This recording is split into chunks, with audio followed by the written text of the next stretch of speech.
Nu, ko, mīļie draugi, šodienas mūsu tēma ir motivācija. Un pats galvenais ir tas, ko nozīmē šis jēdziens ABA terapija. Un galvenā doma ir tāda, ka mūsu mērķis nav pierunāt bērnu, bet radīt apstākļus, kuros bērnam būs patīkami darboties. Un to sauc par pastiprināšanu. Īstenībā ABA terapijā ir divi pastiprināšanas veidi. Tā ir pozitīva pastiprināšana un negatīva pastiprināšana. Un atšķiras tikai ar to, ka pēc vēlamās darbības bērns vai saņem savu balvu, vai kaut kas tika noņemts. Mums, kā skolotājiem, svarīgi saprast, kas ir bērna motivācija. Un tā nav universāla. Katram tā ir individuāla. Svarīgi saprast, kas patiešām bērnu motivē. Kas viņam ir svarīgs.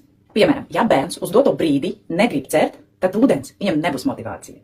Ja viņš negrib našķi, to ir apēdis jau mašīna, tad našķis arī nebūs motivācija. Bet ja bērns ir izslāpis, tad tas gan varētu darboties.